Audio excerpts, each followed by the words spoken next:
এসএসসির এই দাগিদের তালিকায় তৃণমূল বিধায়কের পুত্রবধূর নাম রয়েছে।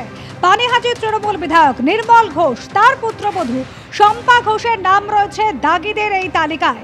দাগি তালিকার 1269 নম্বরে নাম রয়েছে নির্মল ঘোষের পুত্রবধূ শম্পা ঘোষের। এদিকে তৃণমূল বিধায়ক নির্মল ঘোষ তিনি বলছেন, আইনের পথেই চলবে।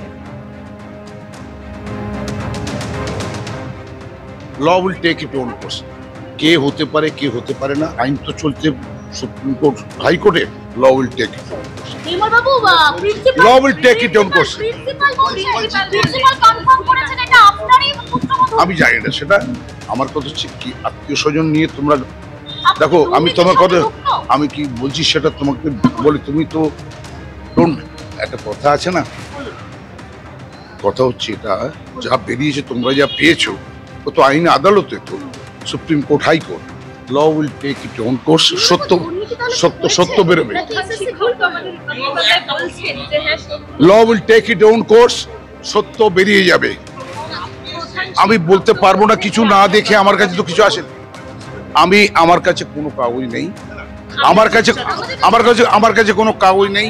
যদি কেউ এসে থাকে, কোনো কাগজ এসে থাকে, আমি চেক করে বলবো। তবে ম্যাটারটা হাইকোর্ট সুপ্রিম কোর্ট চলছে, হাইকোর্ট সুপ্রিম কোর্টের বিচারে সত্যতা বেরিয়ে আসবে, মিথ্যাও বেরিয়ে আসবে। এটা তো অভিযোগ বলছেন, অভিযোগ তো গত 3-4 বছর ধরে আছে, তালিকাতে নাম আছে।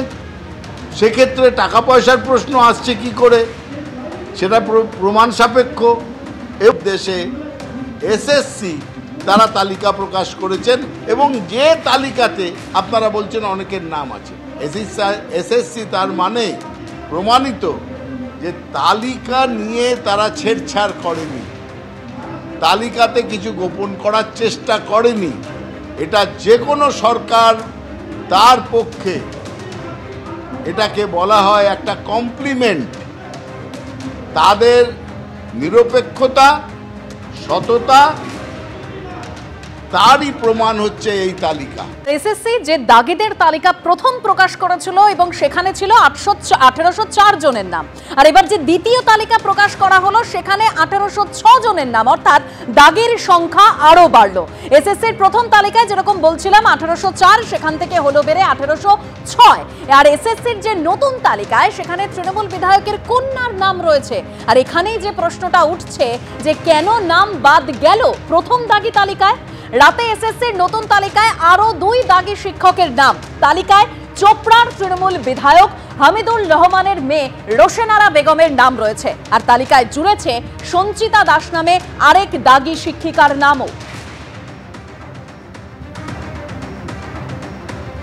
ভেরিফাই করবে, ভেরিফাই করে দেখবে যেটা লিগাল হয় সেটা করবে, এতে বলার কি আছে আমার। ভেরিফাই করবে, ভেরিফাই করে দেখবে যেটা লিগাল হয় সেটা করবে, এতে বলার কি আছে আমার। অর্থাৎ যে দাগি তালিকা এসএসসি বের করেছে সেখানে দাগির সংখ্যা আরো বেড়েছে। 1804 থেকে 1806 নতুন তালিকায় তৃণমূল বিধায়কের কন্যা রোশেনারা বেগমের নাম রয়েছে, আর আরো একজনের নাম রয়েছে, দাগি শিক্ষিকার আরো একজনের নাম রয়েছে। আর এখানেই প্রশ্ন যে প্রথম তালিকা, অর্থাৎ যে 1804 জনের তালিকা এসএসসি প্রথম প্রকাশ করেছিল দীর্ঘ টালবাহানার পর, সেখান থেকে এই দুজন, বিশেষ করে রোশেনারা বেগমের নাম বাদ গেল কেন? লিস্ট তো নাম 1800 কত আমরা দেখেছিলাম বেরিয়েছিল, তো যারা অযোগ্য আছে তাদের নাম বেরিয়েছে। এই যেটা বিতর্ক, যেটা যোগ্য অযোগ্য নিয়ে বিতর্ক হয়েছে না, সবচেয়ে ক্ষতি হয়েছে যারা যোগ্যরা যারা ছিল তাদের। একটা খুব ভালো সংখ্যা যোগ্যতার উপরে শিক্ষকরা পেয়েছিলেন, কারণ এটাতে পুরোটাই যেহেতু একদম সুপ্রিম কোর্টের ব্যাপার, সেখানে তো কারো কিছু বলার থাকে না। এখন আবার ইনারা পরীক্ষা দিচ্ছেন, ঈশ্বরের কাছে প্রার্থনা করবো এরা যেন নিজের চাকরিটা যেন ইনারা না খোয়ান। ইনারা যোগ্যতার ভিত্তিতেই চাকরিটা পেয়েছিলেন, আশা করছি নিশ্চয়ই আবার চাকরিটা, যেটা নতুনভাবে ওনারা পরীক্ষা দেবেন, আবার সেই চাকরিটা নিশ্চয়ই পাবেন ওনারা। কিন্তু এসএসসির দাগি তালিকায় তৃণমূল যোগ, শাসক যোগ একেবারে স্পষ্ট। কেন এই কথা বলছি? কারণ বিধায়কের মেয়ে থেকে, বৌমা থেকে কাউন্সিলর কে নেই এই দাগির তালিকায়। তৃণমূল বিধায়ক হামিদুর রহমানের মেয়ে রোশেনারা বেগমের যেমন নাম রয়েছে পানিহাটির তৃণমূল বিধায়ক নির্মল ঘোষের বৌমার। দাগি তালিকায় 1269 নম্বরে নির্মল ঘোষের বৌমা শম্পা ঘোষের নাম রয়েছে। দাগি তালিকায় পিংলার তৃণমূল নেতা অজয় মাঝির নাম রয়েছে। খানাকুল পঞ্চায়েত সমিতির প্রাক্তন সহসভাপতির স্ত্রী নাম রয়েছে। রাজপুর সোনারপুর তৃণমূল কাউন্সিলর কুহেলি ঘোষের। বারাসত 1 নম্বর ব্লকের তৃণমূল নেতার ছেলের নাম রয়েছে এসএসসির দেওয়া এই দাগি তালিকায়। উত্তর দিনাজপুর জেলা পরিষদের প্রাক্তন সভাধিপতি কবিতা বর্মনের নাম রয়েছে দাগি তালিকায়। হুগলি জেলা পরিষদের প্রাক্তন সদস্য বিভাস মল্লিকের নাম রয়েছে।